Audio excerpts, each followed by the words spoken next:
بسم اللہ الرحمن الرحیم۔ یہ کربلا کی زمین ہے، اسے سلام کرو، ہے اس میں خون حسین، اس کا احترام کرو۔ حضرات، یہ مطلع ہم ایک عرصے سے سنتے چلے آ رہے ہیں۔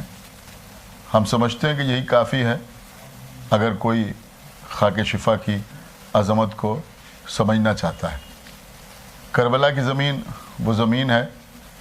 کہ جو نبی بھی اللہ کا کربلا کی سرزمین پہ آیا اس کی آنکھوں سے آنسو جاری ہوئے۔ یہی وہ زمین ہے کہ جب جنگ صفین کے لیے مولا کائنات تشریف لے جا رہے تھے تو کربلا کی سرزمین پر جب پہنچے تو آنکھوں سے آنسو جاری ہوئے، اور جناب عمار یاسر نے پوچھا کہ یا علی آپ کیوں رو رہے ہیں؟ تو فرمایا کہ عمار، اگر تمہیں وہ معلوم ہوتا جو مجھے معلوم ہے تو تم بھی اسی طرح روتے جس طرح میں رو رہا ہوں۔ اور اس کے بعد مولا علی گھوڑے سے اترے اور کربلا کی خاک اپنی مٹھی میں لی اور اس کے بعد اسے سونگھا، اور سونگھنے کے بعد فرمایا کہ اس خاک سے میرے حسین کی خوشبو آ رہی۔ عزیزوں، اس زمین کی یہ اہمیت ہے اور یہاں کی خاک کی یہ قدر و قیمت ہے معصوم کی نگاہ میں۔ ہاں عزیزوں، یہی کربلا کی خاک ہے جو پیغمبر اسلام نے جناب ام سلمہ کو دی تھی، اور یہ فرمایا تھا کہ جب یہ خاک خون ہو جائے تو سمجھ لینا کہ میرا بیٹا حسین کربلا کے میدان میں قتل کر ڈالا گیا۔ یہی کربلا کی خاک ہے جس کو ہم سجدگاہ کے طور پر استعمال کرتے ہیں، اور ہمارے گھروں کی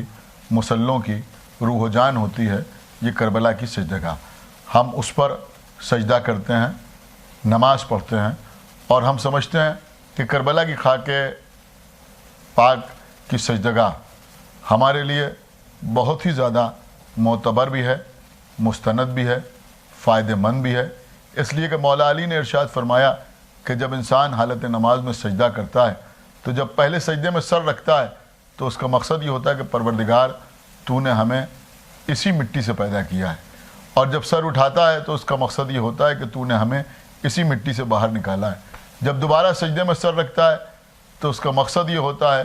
مفہوم یہ ہوتا ہے کہ پروردگار مجھے اسی مٹی میں جانا ہے، اور جب دوسرے سجدے سے سر اٹھاتا ہے تو اس کا مقصد یہ ہوتا ہے کہ پروردگار تو روز قیامت ہمیں اسی مٹی سے باہر نکالے گا۔ اب آپ ذرا سوچیں کہ جب کربلا کی سجدگاہ ہمارے سامنے ہوتی ہے اور ہم اس پر سجدہ کرتے ہیں تو مطلب یہ ہوتا ہے کہ پروردگار تو نے ہمیں کربلا کی مٹی سے بنایا ہے، اور پروردگار تو نے ہمیں کربلا ہی کی مٹی سے باہر نکالا ہے، اور ہمیں اسی مٹی میں یعنی کربلا کی مٹی میں جانا ہے، اور یہ دعا بھی ہوتی ہے کہ پروردگار روز قیامت ہمیں کربلا ہی کی مٹی سے برآمد کرنا۔ یہ ہے کربلا کی خاک۔ عزیزوں، بڑے افسوس کی بات ہے کہ اپنے کو امام حسین کا ذاکر کہنے والے یا اپنے کو امام حسین کا نوحہ خان یا منقبت خان کہنے والے حضرات کو ذرا سی بھی معرفت خاک کربلا کی نہیں ہے۔ یہ خاک کربلا کو نیلام کیا جا رہا ہے، اس کا آکشن ہو رہا ہے، اس کی بولی لگائی جا رہی ہے۔ آپ ذرا سوچیں، اس سے بڑی توہین اور کربلا کی خاک کی کیا ہوگی؟ یہ وہ خاک ہے جس پہ خون امام حسین علیہ السلام شامل ہے، اس کو اس طرح سے نیلام کرنا، اس کا آکشن کرنا، میں سمجھتا ہوں کہ یہ بہت ہی زیادہ قابل مذمت عمل ہے۔ جن لوگوں نے بھی یہ کام کیا انہوں نے نہایت غلط کام کیا، اور بولنا اس لیے ضروری ہے کہ یہ پہلا موقع ہے۔ اگر پہلے ہی موقع پر ہم نہ بولیں گے اور خاموش رہیں گے تو لوگوں کی ہمتیں بڑھتی جائیں گی، جرأتیں بڑھتی جائیں گی، اور میں ایک حقیر سے اہل بیت کے ذاکر کی حیثیت سے گزارش کروں گا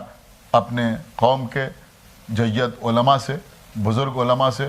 خطباء سے اور مراجع کرام سے کہ وہ اس مسئلے میں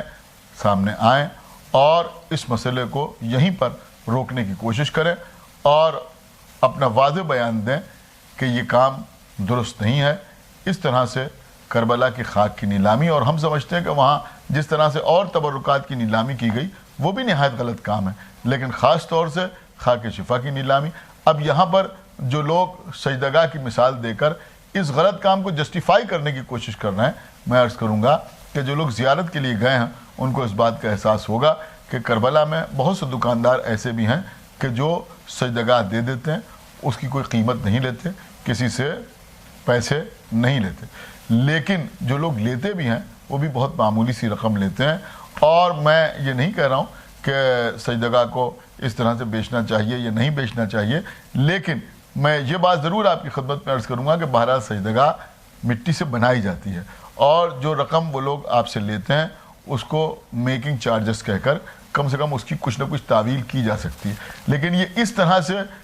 خاک شفا کو بیچنا اور یہ کہہ کے کہ یہ قبر امام حسین علیہ السلام کی مٹی ہے، نہایت مذموم عمل ہے اور ہم اس کی شدید مذمت کرتے ہیں، اور جو لوگ اس میں کسی بھی طرح سے شامل ہیں ان تمام حضرات کی مذمت کرتے ہیں۔ خداوند عالم ان کو ہدایت دے کہ یہ آئندہ کوئی اس طرح کا کام نہ کریں اور بارگاہ خدا میں اور بارگاہ رسول و آل رسول میں معذرت کریں۔